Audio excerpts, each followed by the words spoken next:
तक पकड़ लीजिए, वर वधू दोनों अपने हाथ से। हाँ, वर महोदय हाथ बढ़ाइए, सीधा हाथ। हाँ, कन्या की तरफ बढ़ाइए। दोस्त कैसे मिलते हैं? दो दोस्त ऐसे मिलते हैं, ऐसा। हाँ, अब ऐसे दोस्त जैसा नहीं जो औपचारिक दोस्त हो, आप जीवन के साथी हैं तो थोड़ा हाथ बढ़ाकर मिलाइए, यानी कलाई तक पकड़ लीजिए और बढ़ाइए हाथ, एक दूसरे की कलाई पकड़ में भी आ जाए, ज्यादा भी नहीं है ज्यादा आगे भी नहीं कि कोई घुटने वहां तक जो है कोई नहीं तक नहीं, बस कलाई पकड़ लें। चलिए, आपने कलाई सब में थाम ली। अब कलाई का मतलब होता है पानी ग्रहण कर लिया, ये हो गया पानी ग्रहण, मतलब जीवन भर साथ देंगे। ठीक है, पीछे नहीं हटेंगे। ये हमारे जो संस्कार है इनमें कहीं कोई छूटने का या बिछोड़ने का वादा नहीं होता, मिलने का वादा होता है। तो आइए, मंत्रोच्चार के साथ आपने अंगूठा के सहित वर महोदय ने कन्या का हाथ जो है थाम लिया है। दिव्य वातावरण है, परस्पर मित्रता के भाव के साथ एक दूसरे के उत्तरदायित्व को स्वीकार कर रहे हैं। अब तुम्हारी जिम्मेदारी हमारी और हमारी जिम्मेदारी तुम्हारी, एक दूसरे की स्वीकार करते हुए। अब ऐसा हाथ थोड़ा ऐसा ऊपर करिए, जब मंत्रोच्चार होगा तब तक आप हाथ मिलाए रहिए, पकड़े रहिए। ओम यदैषि मनसा दूसम दूरम दिशो नुक्मानो वा हिरण्य पर्णो वै कर्णा सत्वा मनमसाम करोत तू वसौ। हाथ हटा लीजिए, हाथ अलग अलग कर लीजिए। तो आपका पाणी ग्रहण हुआ। इसके बाद पाणी ग्रहण के बाद अब ग्रंथि बंधन करता है समाज देख लेता है कि भाई इनके भीतर अब भाव आ गया, एक दूसरे को उत्तरदायित्व स्वीकार करेंगे, कर लिए हैं, तो अब इनका ग्रंथि बंधन कर दिया जाए। जिस प्रकार से रेल के डिब्बे एक दूसरे से जुड़कर बहुत लंबी रेल कितनी दूर तक चली जाती है, एक भी डिब्बा अलग नहीं होता है क्योंकि उसके बीच में ग्रंथि बंधन होता है। वही ग्रंथि बंधन ऋषियों ने यहाँ भी बताया है कि वर वधू के मध्य जो है ग्रंथि बंधन एकीकरण के बाद अब समाज द्वारा गांठ बांध दी जाती है। दुपट्टे के छोर को बांधने का अर्थ है कि दोनों के शरीर मन एक संयुक्त इकाई के रूप में नई सत्ता का आविर्भाव हो रहा है, एक नया व्यक्तित्व दोनों के द्वारा मिलकर बन रहा है। अब एक दूसरे के साथ पूरी तरह बंधे हुए हैं, ऐसी भावना करते हुए ग्रंथि बंधन की क्रिया हो रही है। तो देखिए, ग्रंथि बंधन में कहते हैं साहब जीजा जी, फूफा जी, मानदान, तो उनका उपयोग यहाँ कर सकते हो। अगर बहनोई साहब बैठे तो उनसे कहिए कि आप ग्रंथि बंधन में मदद करिए। समाज, यहाँ पर गुरुजी ने लिखा है समाज के लोग ग्रंथि बंधन करते हैं, वर वधू आपस में नहीं करते। समाज के सहयोग से, समाज के आशीर्वाद से ग्रंथि बंधन होता है। तो घर के जो मानदान और पूजनीय हो वो आए और पहले दुपट्टे के कोने में 5 चीजें रख लें। कौन सी 5 चीजें? पहले धन रख लीजिए, उसमें धन का मतलब रुपए पैसे का सिक्का रख लीजिए, इसलिए कि बिना धन के धर्म नहीं होता है। धनात् धर्मम तथा सुखम, धन से धर्म होता है, धर्म से सुख मिलता है, इसलिए धन भी होना जरूरी है। उस दुपट्टे की गांठ में कहते गांठ का दाम जब गवावे काम, तो गांठ में दाम होना चाहिए, इसलिए उसमें 1 रुपए का सिक्का डाल दीजिए। दूसरा फूल रख दीजिए, उसमें एक फूल इसलिए रखिए, ध्यान दीजिए, हमारी बात सुनिए। आप आसपास में बातचीत करेंगे तो हमारी बात नहीं सुनेंगे, फिर कुछ का कुछ करेंगे। तो पहले निर्देश सुन लीजिए, फिर क्रिया करिए। जब क्रिया की बात आएगी तब मंत्र बोला जाएगा, जब तैयारी की बात आती है तो व्याख्या की जाती है। तो क्रिया जब आएगी तब आप जो है मंत्र बोलेंगे, तब क्रिया करना। अभी समझ लो उस बात को। दूसरी चीज, फूल रख लीजिए, एक फूल ले लें, साबुत फूल। फूल क्यों? फूल यानी प्रसन्नता, दोनों पति पत्नी के बीच में प्रसन्नता हमेशा बनी रहे, है ना, उदासी नहीं होना चाहिए, खुशी होना चाहिए, एक दूसरे का चेहरा देखकर मुस्कुराते रहें, फूलों जैसा खिले रहें। तीसरी बात, दूर्वा रख दीजिए। दूर्वा मतलब दूबा। दूर्वा क्या में गुण क्या है कि दूर्वा कभी सूखती नहीं है, सूख भी जाए और अगर उसको पानी जरा सा मिले तो हरी भरी हो जाती है। इसी प्रकार पति पत्नी के बीच में प्रेम कभी सूखना नहीं चाहिए। हाँ, कुछ समय आ गया, मनमुटाव भी हो गया, तो क्या हुआ, फिर से किसी बहाने से दोनों फिर जो है हरी भरी हो जाती है। ठीक है, पति पत्नी के बीच में लड़ाई, कहते हैं पति पत्नी का झगड़ा, बीच में जो पड़े सो लबड़ा। अरे भाई, किसी की जरूरत क्या है? पति पत्नी के कोई झगड़ा होता ही नहीं है, वो तो पति पत्नी है, कभी भी मुंह बना लेंगे, कभी मुस्कुराने लगेंगे, उनके बीच में किसी को नहीं पड़ना चाहिए। इसलिए क्या रखा है इसमें, दूरवा रखी है, प्रेम की जड़ हमेशा हरी भरी बनी रहे। और चौथी बात, हरिद्रा रख दीजिए, हल्दी यानी हेल्दी, इनका जीवन कैसा होना चाहिए, हेल्दी होना चाहिए, स्वस्थ होना चाहिए। इसे हल्दी का उपयोग हर कार्य में करना है। आपको सब्जी में हल्दी डालिए, दलिया में हल्दी, दाल, जो भी आप चीज बना, उसमें दूध भी पिए तो थोड़ी हल्दी, एक चुटकी हल्दी डालिए। अब तो कोरोना वालों ने बता दिया, डॉक्टरों ने, कि हल्दी का उपयोग ज्यादा से ज्यादा करो तो आपकी इम्यूनिटी बढ़ी रहेगी, कभी बीमार नहीं पड़ोगे। इसलिए हल्दी की गांठ भी उसमें डाल दो और अक्षत मिला दो। अक्षत से मतलब जो टूटे नहीं सो अक्षत। जो नियम यहाँ से बताए जा रहे हैं, ये नियम संसार में कोई नहीं बताता है किसी को। सिर्फ भारत एक ऐसा देश है, भारत एक ऐसा समाज है जहाँ इस नियमों को भली भांति अग्नि की साक्षी में आपसे पालन कराया जाता है। यही जीवन को सुखी बनाता है, संतुलित बनाता है। मित्रों, तो पांचों चीजें मिला के आप गांठ लगा दीजिए। एक छोर में जरा लंबे से बांध के, फिर गांठ का छोर थोड़ा सा बचा रहे, उसको वधू के दुपट्टे से बांध दें। ग्रंथि बंधन सिखाने की जरूरत नहीं है, सब लोग जानते हैं। चलिए मंत्र बोला जा रहा है, ग्रंथि बंधन करें पांचों चीजों को रख के।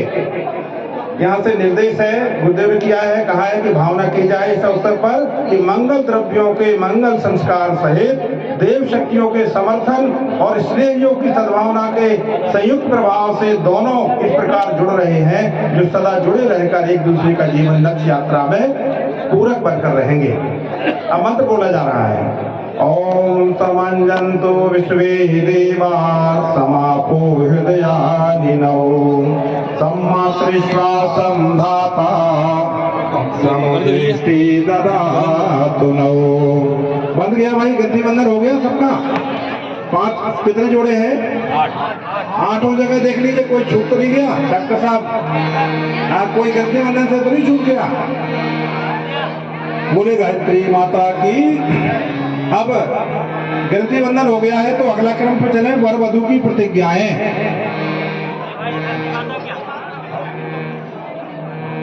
कोई एक वर वधू जो थोड़ा पढ़ सके, पढ़े लिखे तो सभी होंगे, इस समय निरक्षर तो कोई रहता ही नहीं है, तो हमारे डॉक्टर साहब एक जोड़े वालों को यहाँ ले आए हैं।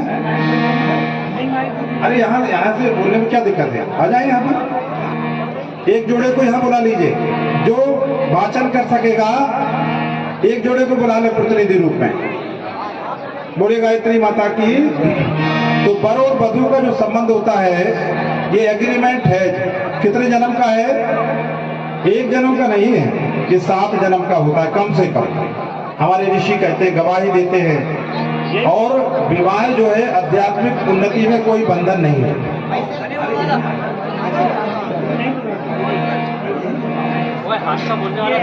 यहाँ खड़ा करो उनको, यहाँ सामने, यहाँ मंच के सामने खड़े करो और वो सबके प्रतिनिधि के रूप में इसका वाचन करेंगे। उससे थोड़ा शोभा बनेगी, अच्छा भी लगेगा। ठीक है, यहाँ बुला लीजिए। बोले गायत्री माता की जय।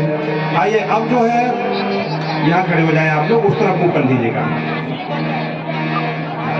सामने तरफ देखो बेटा, है ना, देखो सब लोग देखो भाई। वर वधू जो है प्रतिज्ञा लेने जा रहे हैं। जैसे प्रधानमंत्री बनते हैं तो क्या होता है, प्रतिज्ञा ली जाती है। मुख्यमंत्री बनते तो शपथ ली जाती है, और ये वर वधू भी शपथ ले रहे हैं। क्या शपथ ले रहे हैं, जो आप सुनने लायक है ना।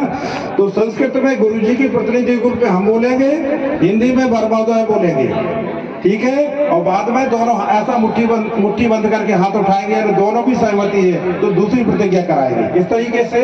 और बाकी जोड़ो जितने बैठे हैं वो लोग वहीं से हाथ उठाकर अपनी सहमति देंगे कि हाँ सहमत है। पहली प्रतिज्ञा की जा रही है, ध्यान दीजिए। एक काफी प्रतिज्ञा वाली प्रतिज्ञा की एक प्रतिज्ञा यही होना चाहिए।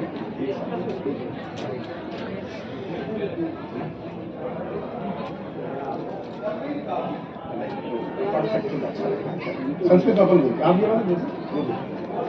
ये वाला एकदम ले है। चलिए, पहली प्रतिज्ञा वर महोदय की पहले प्रतिज्ञा है, इसके बाद कन्या की प्रतिज्ञा है। हम पहले संस्कृत में बोल रहे हैं ताकि ऋषि लोग सुन लें, देवता सुन लें। इसके बाद हिंदी में वर महोदय बोलेंगे ताकि सारा समाज सुन ले। ओम धर्मपत्नी मिलित्वैव एकं जीवनमावयो अद्यारं यतो वेदम अर्धांगिनीति घोषिता। अपर महोदय बोल रहे हैं इसी को हिंदी में। धर्मपत्नी को आज से धर्मपत्नी को अर्धाग्नि घोषित करते हुए उसके साथ अपने व्यक्तित्व को मिलाकर एक नए जीवन की सृष्टि करता हूँ। अपने शरीर के अंगों की तरह धर्मपत्नी का ध्यान रखूंगा। चलिए सभी पर महोदय अपने मुट्ठी बंद करके हाथ उठा करें। सहमत है सब लोग? ठीक है, बोलिए गायत्री माता की। चलिए दूसरी प्रतिज्ञा पे आ रहे हैं। स्वीकरोमि सुखीं त्वां जयलक्ष्मी महन्ततः मत्कृत्वा विधास्यामि सुकार्याणि त्वया सह। प्रसन्नता पूर्वक गृहलक्ष्मी का महान अधिकार सौंपता हूँ और जीवन के निर्धारण में उनके परामर्श को महत्व दूंगा। बोले गायत्री माता की। और महोदय सभी हाथ ऊपर करें, ऐसा मुट्ठी बंद करके, क्योंकि ये सबकी तरफ से हो रहा है। वैसे एक एक को करना चाहिए, मगर यहाँ समूह है इसलिए प्रक्रिया अपनाई जा रही है। तीसरी शपथ हो गई है। रूप स्वार्थ स्वभावांतो गुण दोषादीनि सर्ववितः रोगा ज्ञान विकारांशो तो विस्मृत्य चेतसः। रूप स्वास्थ्य स्वभावगत गुण दोष एवं अज्ञान जनित विकारों को चित्त में नहीं रखूंगा। उनके कारण असंतोष व्यक्त नहीं करूंगा। स्नेह पूर्वक सुधारने का सहन करते हुए आत्मीयता बनाए रखूंगा। बोलिए स्वीकार है। सभी बात महोदय और सब लोग स्वीकार करें इसको। चौथी प्रतिज्ञा। सहचरो भविष्यामि पूर्ण श्रेय प्रदास्यति सतता मम निष्ठा च यस्याधारं भविष्यति। बोलिए। पत्नी को मित्र बनाकर रखूंगा और पूरा स्नेह दूंगा। इस वचन का पालन पूरी निष्ठा और सत्य के आधार पर करूंगा। हाथ उठाइए सभी लोग। अरे भाई संकोच नहीं होना चाहिए, तो प्रतिज्ञा सबके लिए है। पूरा हाथ उठा देंगे। पूरा बिल्कुल पूरी ताकत से हाथ उठाकर कहिए हाँ बिल्कुल सहमत है। जो कह रहे हैं हम इससे सहमत है। क्या मतलब क्या कहा गया कि रूप स्वास्थ्य गुण, मतलब पत्नी का मित्र बन के रहना है। यदि बीच में कभी स्वरूप खराब हो जाए, कोई घटना दुर्घटना में बीमारी में चेहरा बिगड़ जाए, तो ऐसा नहीं था वो तो हमने आपको वो पसंद किया था, ये रूप पसंद नहीं किया था, ये बात नहीं आना चाहिए। पर जैसा भी हो, जो भी सब आगे हो, वो सब हम उस पर लेकर कोई असंतोष नहीं करेंगे। पांचवी प्रतिज्ञा। यथा पवित्र चित्तेनो पातिव्रत त्वया दत्तम तथैव पारयिष्यामि पत्नी व्रतमहं ध्रुवम्। बोलिए। पत्नी के लिए जिस प्रकार पतिव्रत की मर्यादा कही गई है, उसे दृढ़ता से स्वयं पतिव्रत धर्म का पालन करूंगा। चिंतन और आचरण दोनों से ही पर नारी से वासनात्मक संबंध नहीं जोड़ूंगा। चलिए भाई सभी लोग ताली भी बजा सकते हैं। आप लोग इतना जो सुंदर प्रतिज्ञा है, तो सिर्फ पति व्रत नहीं, पति व्रत ये नहीं, पत्नी व्रत भी करूंगा, ये ऋषि कहते हैं। चलिए सब लोग स्वीकार किया। छठवीं प्रतिज्ञा। गृहस्थ्यार्थ व्यवस्थायां मंत्रित्वा त्वया सह संचालनं करिष्यामि गृहस्थोचित जीवनम्। गृह व्यवस्था में धर्म पत्नी को प्रधानता दूंगा। आमदनी और खर्च का कर्म उसकी सहमति से करने की गृहस्थोचित जीवनचर्या अपनाऊंगा। हाँ बताइए भाई, 1 2 3 तालियां तो बजाइए। हाँ शाबाश, बहुत बढ़िया। अब सातवीं प्रतिज्ञा हो रही है। समृद्धि सुख शांति नाम रक्षणाय तथा तव व्यवस्था वै करिष्यामि स्वशक्ति वैभवादिवी।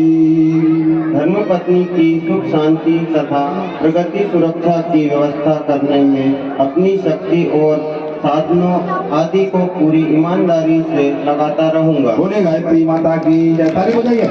हाँ सब बाकी बरबधु हाथ उठाएंगे, आप सब लोग कर्तव्य ध्वनि करें।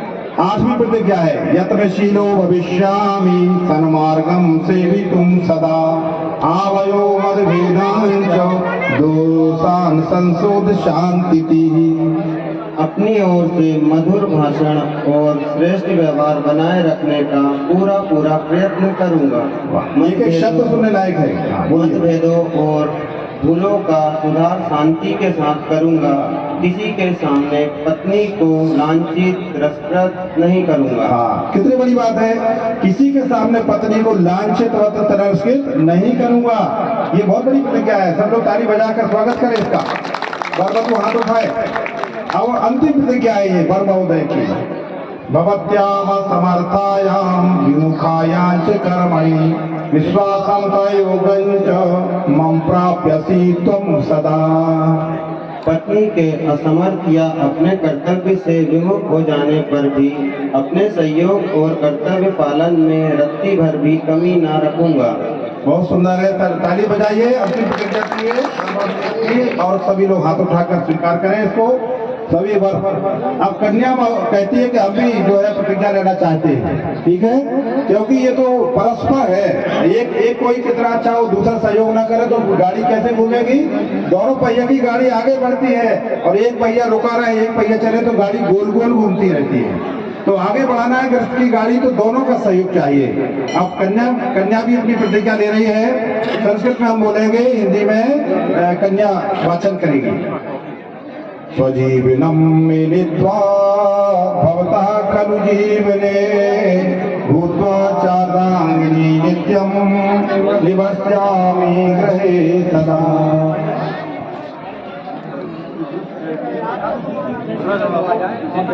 आप लोग बैठ जाइए। आप दूसरे जोड़े से कन्या की प्रतिज्ञा पढ़वाई जाएगी।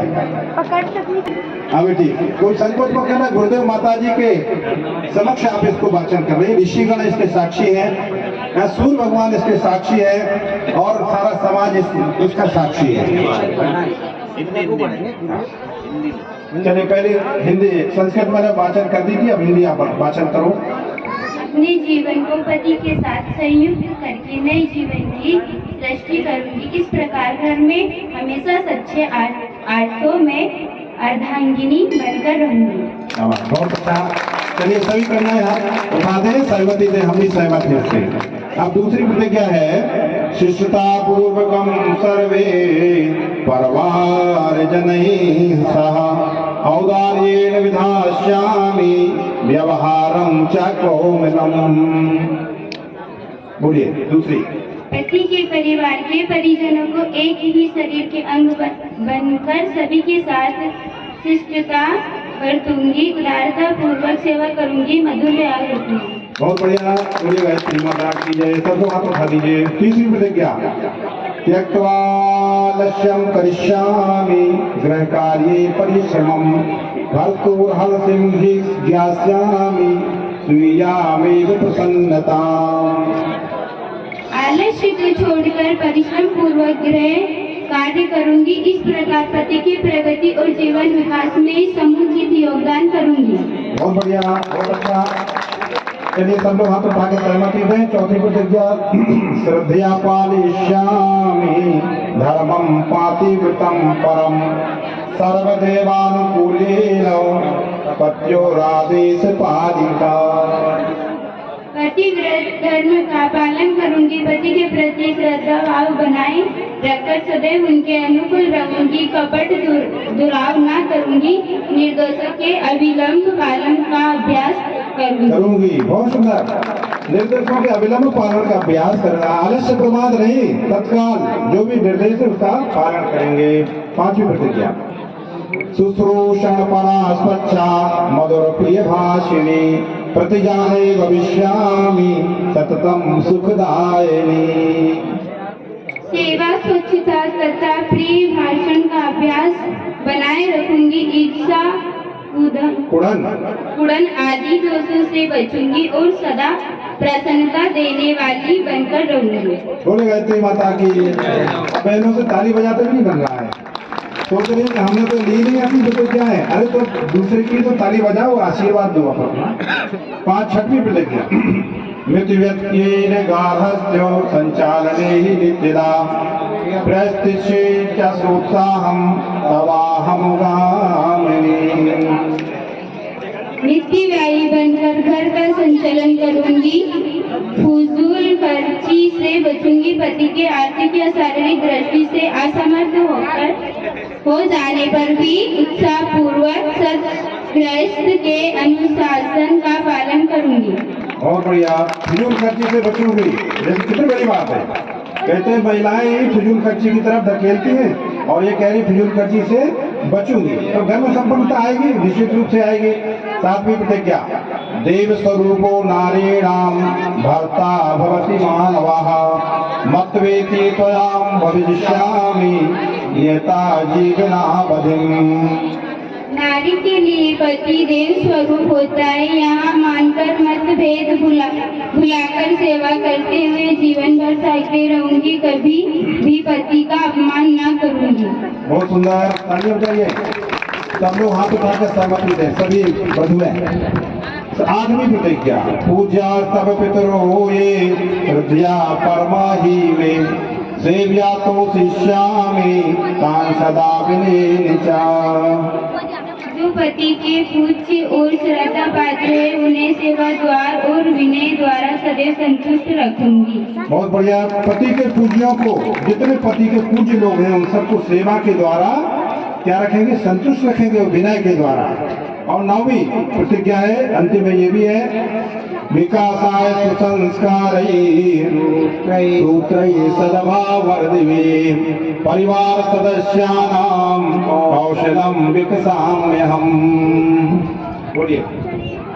परिवार के सदस्यों में संस्कारों के विकास तथा उन्हें सद्भावना के सूत्रों में बांधे रहना कौशल अपने अंदर विकसित करूंगी। बोली गायत्री माता की। सब लोग ताली बजाइए भाई। पूरे दोनों पक्षों में वर वधू ने दोनों प्रतिज्ञाएं धारण कर ली है। अब ये अपने स्थान पर पहुंच जाए, क्योंकि